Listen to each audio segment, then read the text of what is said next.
Social మీడియాలో ఎలాంటి పోస్టులు పెట్టకూడదు, పర్టికులర్గా లేడీస్ గురించి అబ్యూస్ చేయకూడదు అని ప్రెజెంట్ గవర్నమెంట్ చాలా స్ట్రిక్ట్గా ఉన్నప్పుడు మరి నా మీద కూడా నేను ఫస్ట్ టైం వంశీ గారిని అరెస్ట్ చేశారని బయటికి రావాల్సి వచ్చింది.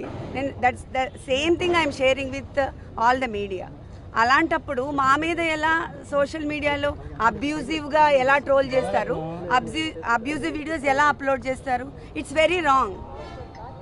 అంటే లీగల్గా వెళ్ళాలి కదా, వెళ్ళకుండా ఎలా ఉంటాం? అయినా సోషల్ మీడియా అలా చేయడం చాలా తప్పు కదా. అంటే ఒక పార్టీకి సంబంధించిన వాళ్ళు మాత్రమే ప్రొటెక్ట్ అవ్వాలి, ఇంకా అదర్ సైడ్ పార్టీ వాళ్ళు విమెన్ కాదా? What is this? అలా కూడా చేయొచ్చా? దయచేసి సోషల్ మీడియాలో ట్రోల్స్ ఆపండి, లేకపోతే మేము ప్రైవేట్గా ఆల్ విల్ బి స్యూడ్. అలా చేయడం చాలా తప్పు. మీకు ఏమైనా ఉంటే లీగల్గా వెళ్ళండి, లీగల్గా మాట్లాడండి, అన్నీ చేయొచ్చు. కానీ విమెన్ మీద అబ్యూజివ్ సోషల్ మీడియా పోస్ట్ దయచేసి పెట్టద్దు ప్లీజ్.